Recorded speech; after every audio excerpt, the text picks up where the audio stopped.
Hi, kilala niyo ba siya?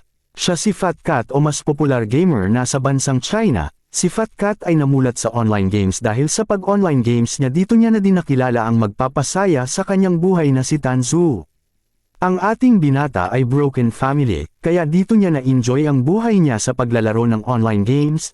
Si Fat Cat ay sikat na sikat sa bansang China. Si Fat Cat ay mabuting lalaki kung susumir ang iniisip niya lang ang ay masuportahan ang kanyang girlfriend. Minsan si Fat Cat ay nagtitipid sa sarili, araw-araw ang kanyang kinakan ay puro gulay lang, di niya na iniisip ang sarili niya.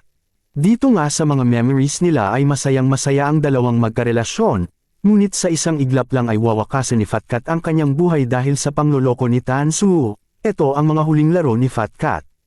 Bago siya nawala sa mundong ibabaw.